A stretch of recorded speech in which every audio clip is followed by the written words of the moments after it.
Director medical education research के साथ meeting में हमारी जो भी डिमांड्स थी वो हमने सामने रखी उनके। जो हमारे जस्टिफिकेशन पॉइंट्स थे वो उन्होंने बड़े गौरपूर्वक सुने। वहाँ पर जॉइंट डायरेक्टर भी मौजूद थे।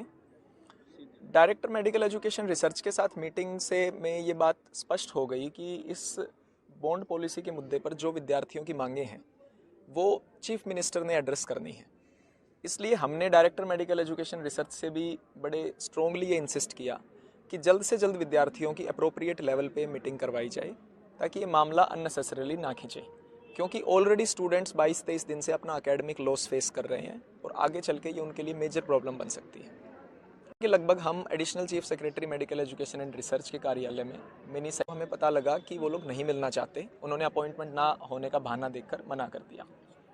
वहाँ से विद्यार्थी आ गए। हम शांतिपूर्ण ढंग से सचिवालय के गेट पर खड़े थे। वहाँ पर चंडीगढ़ पुलिस ने आके हमें वहाँ से हटाने की कोशिश की और हमें एक आ गया कि भाई नहीं मिलना चाहते तो आप नहीं मिलेंगे। हम वहाँ से शांतिपूर्ण ढंग से आ गए। थोड़ी देर बाद दोबारा हमारे पास मैसेज आया कि मैडम मिलना चाहते हैं। उसके बाद में 5 स्टूडेंट्स का एक डेलीगेशन, जिसमें कि हरियाणा स्टेट के सभी मेडिकल कॉलेजेस के स्टूडेंट्स थे, पीजीआई रोहतक, खानपुर कला, केसीजीएमसी करनाल और मेवात।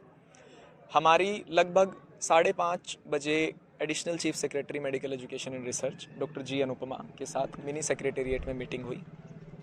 हमने मैडम के आगे भी पुनः एक बार फिर अपनी डिमांड्स और जिन बिंदुओं पर इस बॉन्ड पॉलिसी में क्लैरिफिकेशन नहीं है वो बातें उनके सामने डिटेल्ड तौर पर रखी।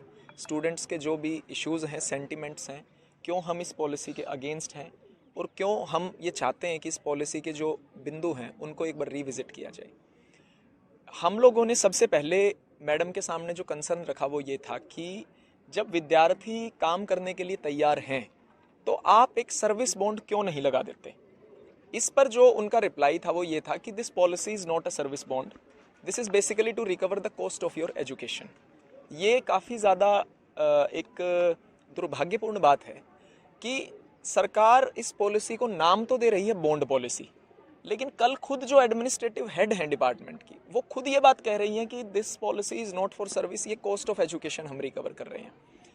मैंने उनके सामने एक कंसर्न रखा कि मैम 2020 में जब ये पॉलिसी आई थी, इस पॉलिसी में बॉन्ड इंट्रोड्यूस करने के साथ साथ ही आपने जो हमारी मूल ट्यूशन फीस है उसको 52,000 रुपये से बढ़ाकर 80,000 रुपये कर दिया था। इस पर एसीएस महोदया का रिप्लाई ये था कि वो कुछ भी नहीं है, the government is spending loads and loads of crores of budget on your education और ये हम रिकवर करेंगे। हमने उनके बाद में दोबारा इसी पे स्ट्रांगली इंसिस्ट किया कि मैम एक स्टूडेंट अगर काम करने के लिए इच्छुक है तो जिस तरह की बॉन्ड पॉलिसी दूसरे स्टेट्स के अंदर है उस तरह की एक बॉन्ड पॉलिसी हरियाणा स्टेट क्यों नहीं लागू कर सकता, उसमें क्या दिक्कत है। तो उसके ऊपर उनके कई तरह के जस्टिफिकेशन पॉइंट्स थे कि ये हरियाणा स्टेट के अंदर एक पायलट प्रोजेक्ट है, ये और जगह भी होगा, इस तरह की चीज़ें पूरे देश में हो रही हैं। तो कुल मिलाकर इस मुद्दे पर हमारा जो कंसर्न था कि आप एक सर्विस बॉन्ड लगाइए, 1 साल की कैंडिडेट सर्विस करेगा, अगर वो मना करता है सर्विस के लिए तो वो आपको पैसा देगा। लेकिन उनका जो कंसर्न कल उन्होंने बताया वो कुछ अलग तरह की बातें झलकाता है। उसमें कॉस्ट ऑफ एजुकेशन को एक महत्व दिया जा रहा है, उसमें उस कॉस्ट ऑफ एजुकेशन की रिकवरी को एक महत्व दिया जा रहा है। इस तरह से अगर निर्णय सरकार लेगी तो वो सभी निर्णय फाइनेंशियल ही होंगे। फिर हमारे जो ये इंस्टीट्यूट्स हैं यहाँ एसीएस महोदया ने भी और director medical education and research ने भी सिर्फ मैसेज ऊपर कन्वे करने तक की रिस्पॉन्सिबिलिटी ली है, जबकि हम ये चाहते हैं कि अधिकारी या तो हमें कोई ठोस निर्णय बताएं या फिर वो हमें एटलीस्ट अगर अश्योरेंस भी देते हैं तो चीज़ें राइटिंग में दें और एक टाइम फ्रेम सजेस्ट करें।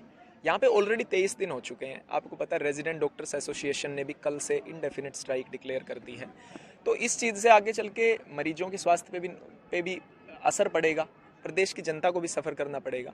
तो कल की जो स्ट्राइक इंडेफिनिट स्ट्राइक है वो सरकार को ये ध्यान देना चाहिए कि भाई सबसे पहले 1 घंटा ओपीडी बंद हुई थी, उसके बाद 2 घंटा ओपीडी बंद हुई, 3 घंटा ओपीडी। तो रेजिडेंट डॉक्टर्स की ये कोई मंशा नहीं है कि भाई वो जनता को परेशान करना चाहते हैं, लेकिन अगर आप सही लेवल पर स्टूडेंट्स के साथ कम्युनिकेशन नहीं करेंगे, अगर आप 23 दिन से स्टूडेंट्स एकेडमिक लॉस करते हुए चारों मेडिकल कॉलेज में बैठे हुए स्टिल आप इस तरह से उनके साथ डोर क्लोज पॉलिसी रखेंगे तो आपको चीज़ें थोड़ी एक्सपीडिट करनी चाहिए ताकि कल को स्टूडेंट्स का भी करियर खराब ना हो, मरीजों का भी ना हो। देखिए हमारी ये मांग है कि जब अल्टीमेटली जो डिसीजन है वो चीफ मिनिस्टर ने लेना है तो क्यों नहीं चीफ मिनिस्टर के लेवल पे ही बातचीत हो ताकि मामला रिजोल्व हो सके आखिरकार, क्योंकि कोई नहीं चाहता कि मामला खिंचता रहे नाजायज़ तरीके से, ऑलरेडी बहुत खिंच चुका है। तो चीफ मिनिस्टर को अपने साथ सीधा संवाद स्थापित करना।